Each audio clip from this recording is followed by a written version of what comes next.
Hi everybody, you remember in a video a little while ago I took this Cinelink USB smart switch, which you can see here just plugged into a power supply, and you can see on my screen I'm at the Tasmota web page for this device, because if you remember last time we flashed it with Tasmota so that we could keep it all controlled locally.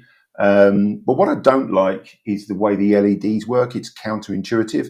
So you can see here on Tasmota, this device is toggled off, yet the light is showing green. And then if I switch it on, it goes red. See, to me, that's counterintuitive. On should be green. So I thought I'd just show you how we could fix that. So if you navigate to the IP address for your smart switch, as you can see here, go to configuration and then go to configuration of the template, scroll down to GPIO 14, and you can see it's got LED I, which means inverse. So if you just select LED and then click on save, you can then, what will happen, this will save, it'll reboot. You can see the blue light, which means it's searching for the Wi-Fi network. So that's now connected.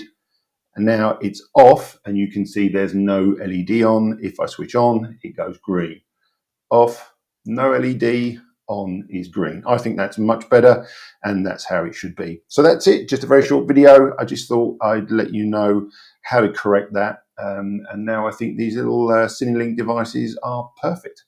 If you like the video, please let me know by hitting that like button from me. Take care, everybody.